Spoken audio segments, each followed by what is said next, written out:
Hello everyone, welcome to my YouTube channel Easy Mathematics. In this video, we are going to generalize the mean value theorem. We learned till date the Rolle's theorem, Lagrange mean value theorem, Cauchy mean value theorem. Now we are doing the generalized mean value theorem, and that is called the Taylor's theorem basically. Taylor's theorem, we have two formats. Once we will discuss the Taylor's theorem with Lagrange form of remainder, and next we discuss the Taylor's theorem with the Cauchy form of remainder. So now initially let us start with the Lagrange form of remainder of the Taylor's theorem. First of all, it is the statement of the theorem. So the let f(x) be a function defined on the closed interval ab such that n-1th order derivative is continuous on closed interval ab, as it is the generalized mean value theorem. So that we take the nth, or that means n-1th order derivative up to it is continuous within the closed interval ab, and nth order derivative exists on the open interval ab.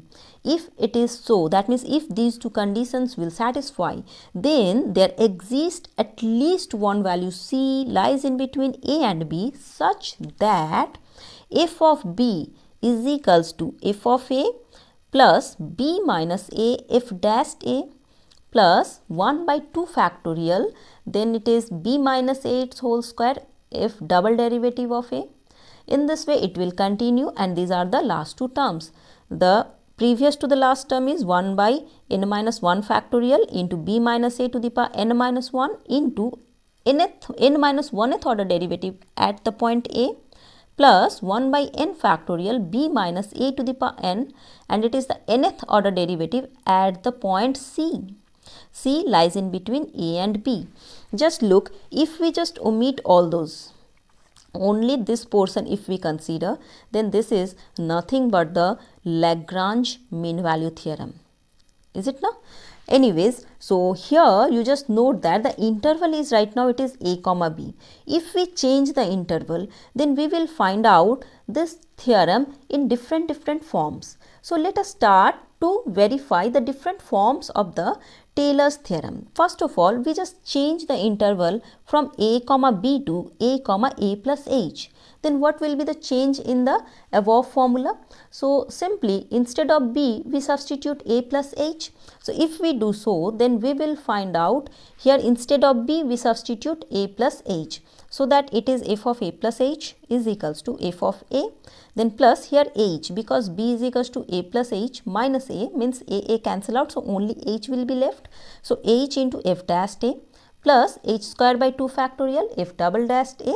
In this way it will going on, and these are the last two terms. Just observe here instead of c we substitute a plus theta h. Okay, that we will find out while we discussing the Lagrange mean value theorem, the another form of Lagrange mean value theorem, and definitely theta lies in between 0 and 1.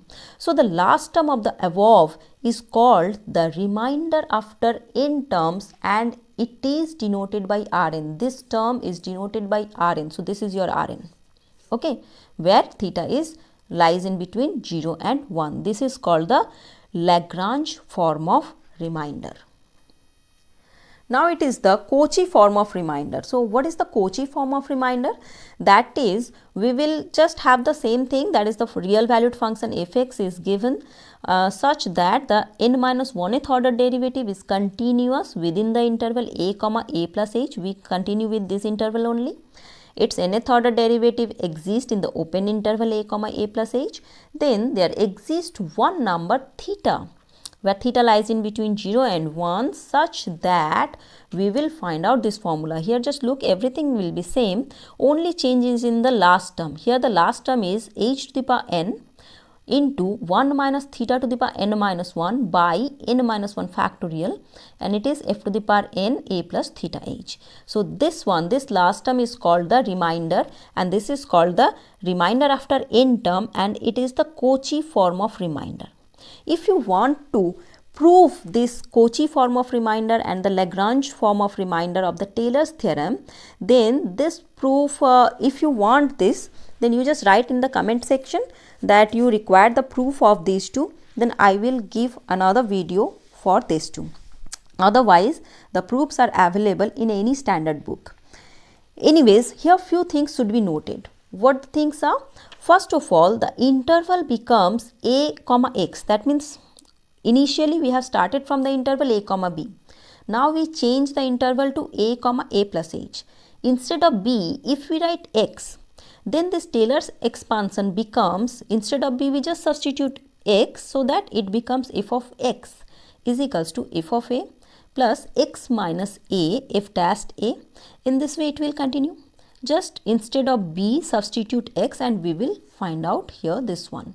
And definitely this is the remainder after nth term and it is the Lagrange form of remainder. Within the same interval, if we write in the form of Cauchy remainder, then we will find out this expression. Just here is the change, nothing else. Okay now. Not only that, now if we change the interval as 0 comma x, a should be replaced by 0 and b should be replaced by x.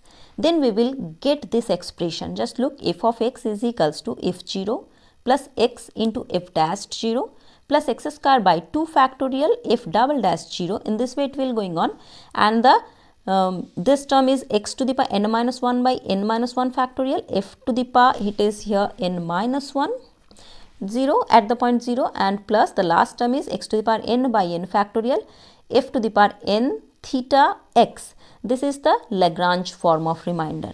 And if this type of interval will be considered in the Taylor's theorem, then it becomes the Maclaurin's theorem.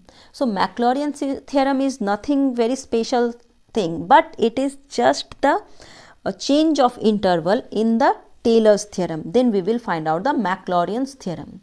So above all those, these finite series are called the mean value theorem. Whatever be the series till that we have going on here, these all are called the mean value theorem of nth order. Okay, so from here we can say that the third order mean value theorem should be f of a plus h is equals to f of a plus h f dash a plus h square by 2 factorial f double dash a, and this is the remainder term, h cube by 3 factorial f triple dash a plus theta h, where theta lies in between 0 and 1. Similarly, fourth order mean value theorem also we can find out, and here the fourth order derivative contains the nth term, that means the remainder term we can say. So this is the expression for the fourth order mean value theorem, is it not? So depending upon the n value, that means how many derivatives we are considering, depending upon that we can take the MVT, mean value theorem, of that particular order. So till that, whatever the series we will find out for the Taylor series and the Maclaurin series, both are finite. What happens for the infinite Taylor series and the infinite Maclaurin series? So first of all, if this function be defined in the interval a comma a plus h such that all orders of derivatives of fx exist in a comma a plus h, that means not only up to the n minus 1th order or nth order, but whatever be, that means how long you want to proceed, you can move. So any order of derivative will exist within this given interval, and the remainder Rn should tends to 0 as n tends to infinity. Then the given series becomes the, that means this is becomes a powered series, and this powered series is called the Taylor's infinite series, and we will find out its form as this one, f of a plus h f dash a plus h square by 2 factorial f double dash a, and look here the last term is not finite, it is going to infinity, and definitely this value, entire value, is equals to f of a plus h. So we can say that this series is convergent and it converges to the value f of a plus h. So this is just the infinite series where we consider that the Rn tends to 0 as n tends to infinity, that's all. Beside that, whatever be the finite series for Taylor's and the Maclaurin's, you know, that is all. Similarly, for the Maclaurin's infinite series, what to do? Our interval should be 0 to x, and the series becomes this one. Here just look, f of x is equals to f0 plus x f dash 0 plus x square 2 factorial into f double dash 0, and it is going on. So this series definitely converges to the value of fx. So this is our infinite Maclaurin series.